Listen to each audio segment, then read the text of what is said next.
Hello everyone. Start करते हैं आज के एडिटोरियल को, जिसमें हमें लर्निंग लेसन के रूप में ये शीर्षक इसका दिया गया है। किस बारे में है? मंकी पॉक्स के बारे में। इस एडिटोरियल में हर एक चीज़ कवर कर लूँगा, जिसमें आपको मालूम चलेगा कि आखिरकार वास्तविकता में मंकी पॉक्स की क्या स्थिति हमारे देश में चल रही है। इसे हम पेंडेमिक मानेंगे, कोरोना वायरस की तरह के नहीं मानेंगे, क्योंकि ये भी एक प्रकार का वायरस है। इन सभी चीज़ों के बारे में हम इसमें डिस्कस करने वाले हैं। तो स्टार्ट करते हैं एडिटोरियल को। उससे पहले अगर आपने चैनल को सब्सक्राइब ना किया हो तो please hit the subscribe button and also join our Telegram channel, जहां मैं आपको इस की पीडीएफ आपको प्रोवाइड करवा दूंगा। साथ ही साथ अनअकैडमी पर किसी भी प्रकार का सब्सक्रिप्शन लेना चाहते हैं तो आप कूपन कोड यूज़ कर सकते हैं SHRI NATH और 10। ये कूपन कोड यूज़ करके जो भी मैक्सिमम डिस्काउंट होगा उसे आप अवेल कर सकते हो। तो स्टार्ट करते हैं लर्निंग लेसन में। लर्निंग लेसन में क्या है? India must step up research and prepare adequate defence against monkey pox. तो यहाँ पर इंडिया के लिए रिसर्च करनी चाहिए, डेवलपमेंट करनी चाहिए। किस चीज़ के लिए? कि मंकी पॉक्स से क्या कर सकें हम लोग, लड़ाई कर सकें। The world health organisation for the second time in the 2 year has declared the viral outbreak to be public health emergency of international concern. तो यहाँ पर PHEIC यहाँ पर 2 बार कर चुका है। 2 year के बीच में ही 2 बार पूरे के पूरे विश्व को पब्लिक हेल्थ इमरजेंसी के अंदर WHO ने आगाह कर चुका है। पहला कोविड के कारण और दूसरा अब ये मंकी पॉक्स को लेकर। ये वाली जो हेल्थ इमरजेंसी है जो WHO लगाता है, वो जब लगाता है जब आपकी कोई चीज़ पेंडेमिक से जस्ट एक कदम पहले का ये स्टेप होता है। मगर मतलब इससे अगर जैसे ही बीमारी और बढ़ेगी तो फिर WHO कह देगा कि हाँ भैया ये पेंडेमिक है और अब तैयार हो जाओ, क्योंकि ये फैलने वाली है। ठीक है। With 4 cases confirmed in India and around 14,500 cases globally, monkeypox outbreak have triggered international concentration in the world that is yet to recover from the COVID-19 pandemic. तो यहाँ पर कॉन्स्टरनेशन का मतलब आपका होता है आतंक। ठीक है। तो इस मंकी पॉक्स ने आतंक फैला दिया है और अभी हम पूर्णतः COVID-19 से रिकवर भी नहीं हो पाए। After a split verdict at an international health regulation emergency committee meeting on whether monkeypox deserve to be termed a PHEIC, it fell on the WHO's Director General Dr. Tedros Ghebreyesus to take a call। तो यहाँ पर एक meeting हुई और उसमें 2 meeting में मतलब 2 बार press conference की WHO ने और उसके बारे में बताया मंकी पॉक्स के बारे में कि क्या हालात चल रहे हैं। अब PHE is the just one step short of the pandemic classification. तो यहाँ पर PHEIS एक वो कदम है, वो उस टाइप की इमरजेंसी है कि इसके तुरंत बाद ही पेंडेमिक घोषित होता है अगर ये बीमारी और बढ़ती है तो। PHEI following the declaration of COVID-19 as a pandemic on March 11, 2020, WHO had come under criticism for not responding with alacrity मतलब होता है तत्परता on the public health threat that coronavirus pandemic potent. तो यहाँ पर उस समय WHO की बड़ी आलोचना हुई थी जब 11 मार्च 2020 को उसने पेंडेमिक घोषित किया।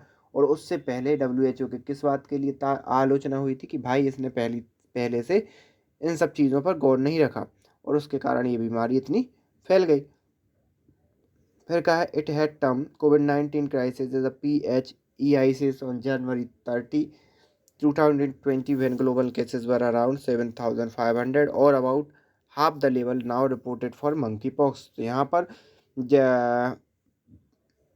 PHIC वाली जो वार्निंग है जो WHO ने अभी मंकी पॉक्स के लिए दी है, मंकी पॉक्स के जबकि 14,500 केस हैं, उस समय कोरोना के केस में उसने 7,500 के केस में ये वाली वार्निंग दे दी थी। और 30 जनवरी की बात है तब WHO ने ये वाली वार्निंग दे दी थी, और जब कोरोना के केस इस बीमारी से भी आधे थे।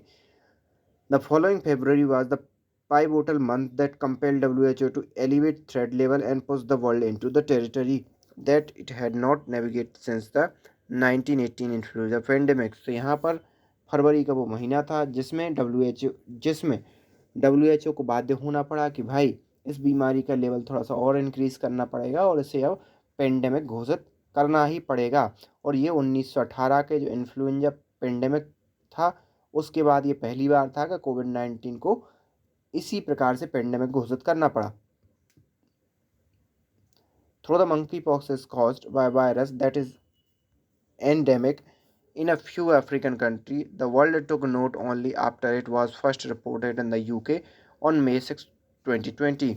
तो यहाँ पर पहले अगर बात करें तो ये वाला जो मंकी पॉक्स वाला था ये कुछ अफ्रीकन कंट्री में पाया जाता था, लेकिन इसकी शुरुआत फिर यूके से हुई और यूके में मई 2022 में ये पाया गया। ठीक है, within a month and a half it spread 63 countries within Spain, Belarus and US, historically not endemic for the virus,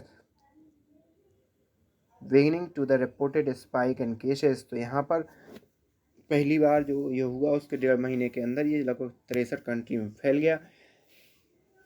और हिस्टोरिकली जो नॉन एंडेमिक था वायरस के लिए, beginning to the reported spike in cases, तो यहाँ पर वो continuously cases बढ़ने लगे, क्योंकि आपको मालूम होगा ये कहाँ रहता था, मोस्टली अफ्रीका के अंदर, लेकिन पूरे विश्व में ये फैलने लगा। In Africa to transmission has been historically limited and there is uncertainty over the event that have cause such a global spikes. तो यहाँ पर अफ्रीका में भी जो केसेस हैं वो कम होने लगे, लेकिन जो ग्लोबल स्पाइक है उसको देखकर अभी कह नहीं सकते, हो सकता है वहाँ पर भी आगे आने वाले समय में ये केसेस बढ़ जाएं।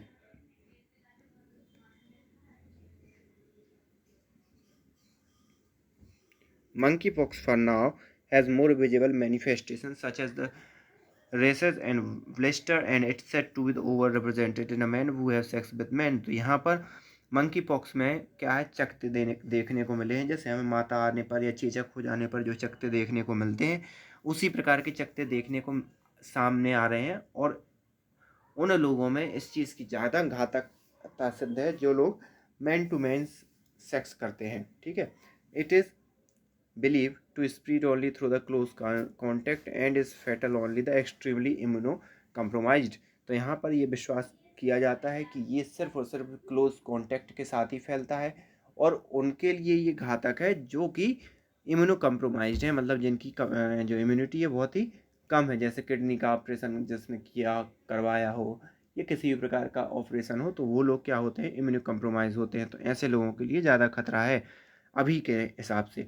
WHO has recommended that countries step up surveillance, amplify the public awareness campaign, governance work toward not stigmatizing the disease and health infrastructure to primed toward the producing diagnosis kit। तो यहाँ पर government agencies सभी को एक साथ आकर WHO ने कहा है कि भैया आप इसके बारे में अवेयरनेस फैलाओ, लोगों को जानकारी दो, ना कि एक स्थिर बने रहो, है ना, उस डिसीज़ को। ऐसा ना हो कि आप बस छुपा के बनाए रखो, बल्कि आप उस चीज़ के बारे में ज़्यादा से ज़्यादा अवेयरनेस फैलाओ और उस अवेयरनेस के साथ ही आगे बढ़ो।